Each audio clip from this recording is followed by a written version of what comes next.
Hi there, I'm Doug Furr, author of the Eruption universe and related works, and welcome to my channel. The following video is going to be narrated by a text-to-speech engine. I suffer from a speech impediment which makes it very difficult for me to read off script without either stuttering, or repeating over myself, as you just saw right there. The text-to-speech engine is made using my own voice, and the content that the text-to-speech engine will be narrating is entirely my own and not AI generated. I think it's possible to say no to things like AI generated slop and environmental destruction while also saying yes to the careful use of technology that helps people with disabilities communicate and lead a more fulfilling life.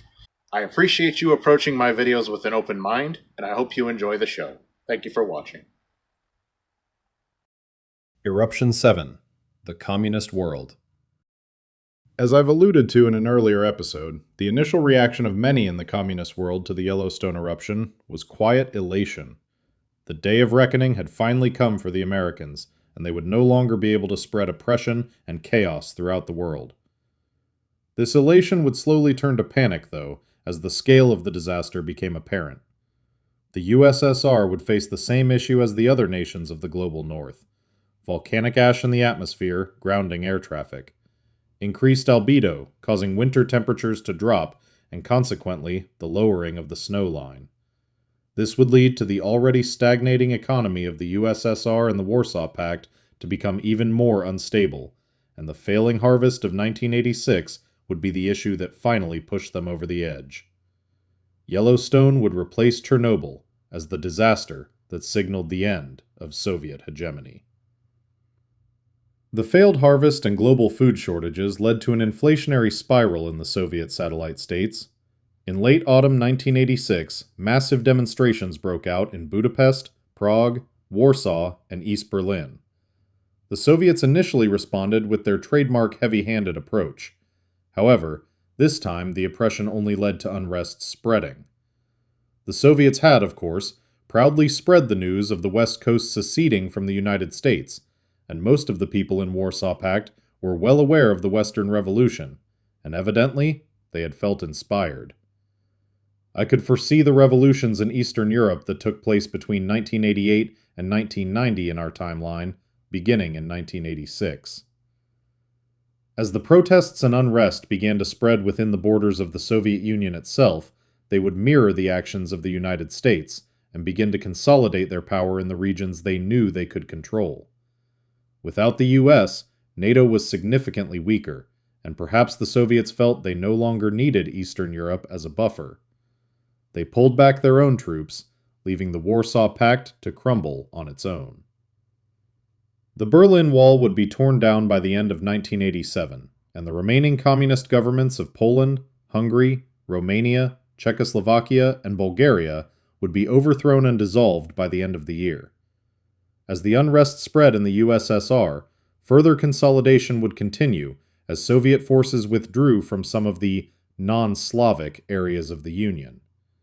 In particular, the Armenian, Azeri, Estonian, Latvian, and Lithuanian SSRs were allowed to collapse and would eventually form democratic nations not unlike those in the real world.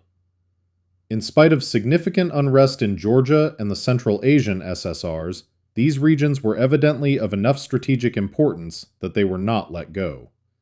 By now, the USSR's borders were similar to how they were prior to 1939, save for the acquisitions of Karelia, Western Belarus and Ukraine, and the Tuva Republic. Out of this unrest would emerge a strange paradox. The Soviet people embraced Gorbachev as the great reformer who would finally free the USSR from tyranny, while simultaneously they would blame the old Stalinist hardliners for the unrest and violence committed by the state. This was in spite of the fact that it was Gorbachev who was the one ordering the crackdowns. The reformers were able to spin the crackdowns as being orchestrated by the hardliners, thus scapegoating them and using that as an excuse to purge them for the party. By 1991, most of the unrest had been quelled and the old guard had been put on trial. The USSR had barely survived, with Gorbachev and the reformers firmly in power. The situation in China was initially less grim. Being further south and on nearly the opposite side of the world from Yellowstone, the atmospheric and climatological effects were less severe. As we saw with Latin America a few episodes ago, cooler temperatures and increased rainfall near the tropics aided in agriculture. The increased yields would have spared China from the food insecurity that gripped the USSR, which aided in internal stability. Things would change in July 1988, however. The PRC made the disastrous decision to invade Taiwan. Now that the US was out of the picture, they had assumed that Japan, South Korea, and Taiwan would be easily subdued.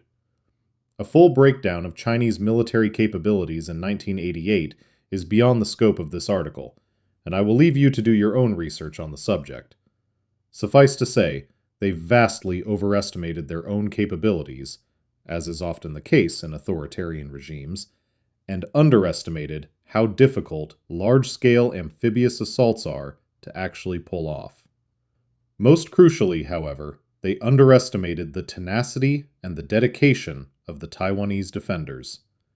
The PRC fell victim to believing their own propaganda, and many in power seemed to genuinely believe that the ROC was legitimately only being held up by US support, and the citizens of Taiwan had no real interest in their own sovereignty.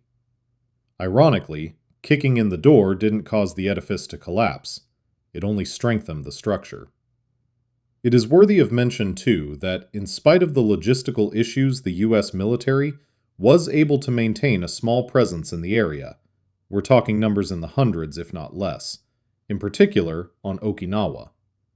Taiwan immediately called for aid, which was responded to not only by the expected South Korea and Japan, and to the surprise of many, Vietnam. China and Vietnam had still very much been at odds since the Sino-Vietnam War of 1979. However, many outside observers were surprised that they would join forces with the East Asian democracies.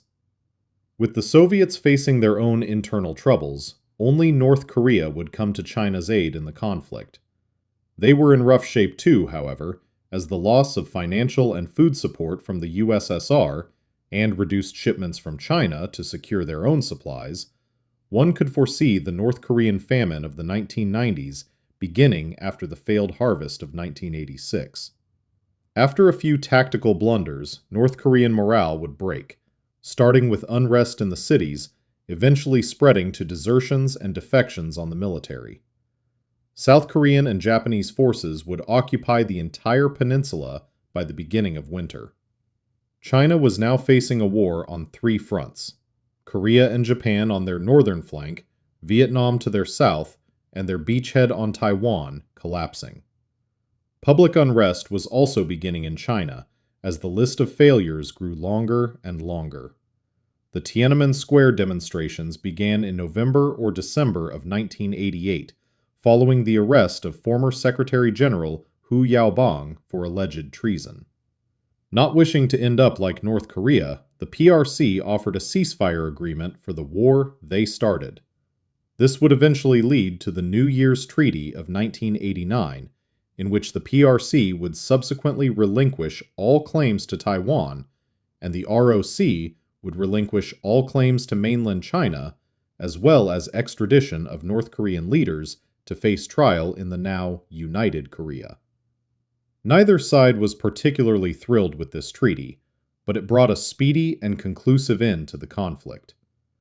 As a concession to the protesters in the streets, Deng Xiaoping announced his retirement from public office, and Hu Yaobang was freed.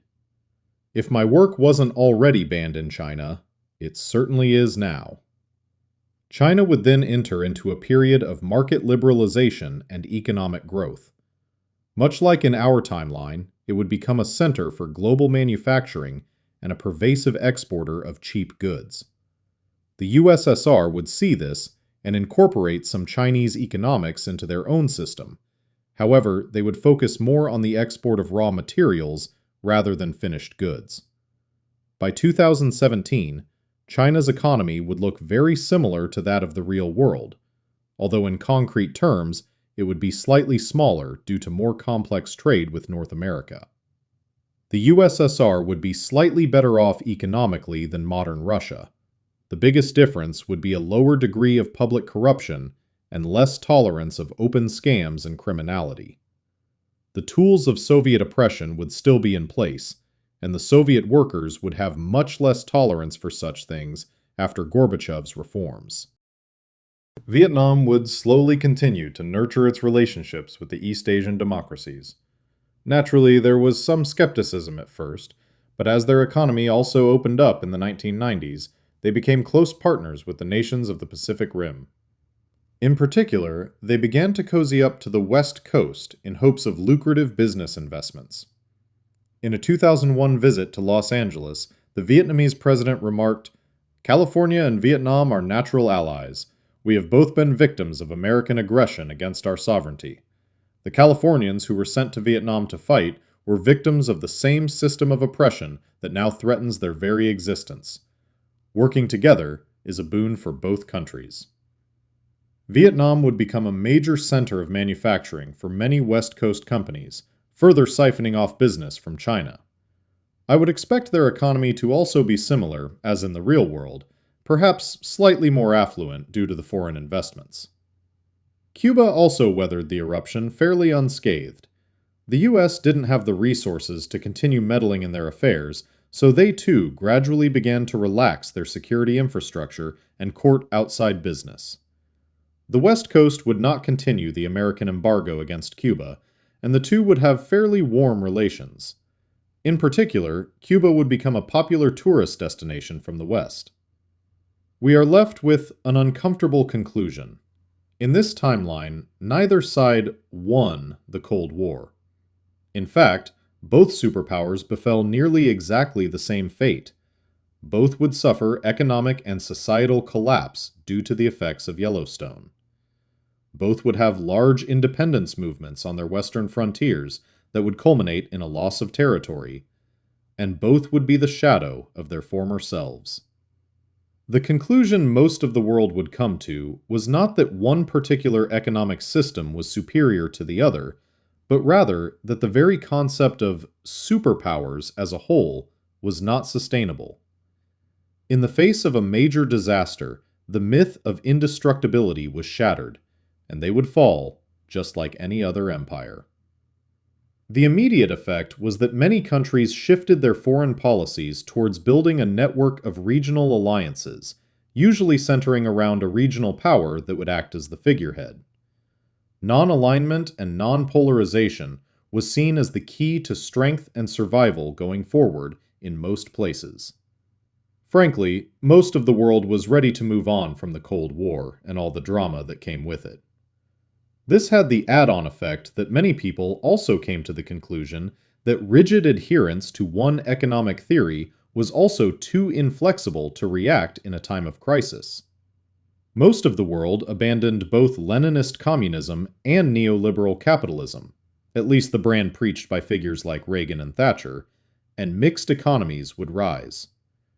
This would exist on a broad spectrum, of course, just like the aforementioned communist economies would gradually morph into market socialism, the neoliberal economies would gradually shift to more of a welfare state model. As we saw with the West Coast a few episodes ago, perhaps the capitalists realized that social welfare was also good for business. A content population makes plenty of happy customers. Regardless, the dual failure of the superpowers also meant that, in the eyes of many, communism and other far-left political philosophies were not seen as an abject failure as they are in the real world.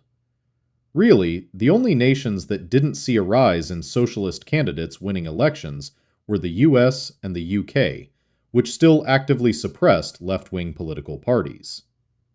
Apropos to our story in North America, all three of the new nations would see active socialist and communist political parties.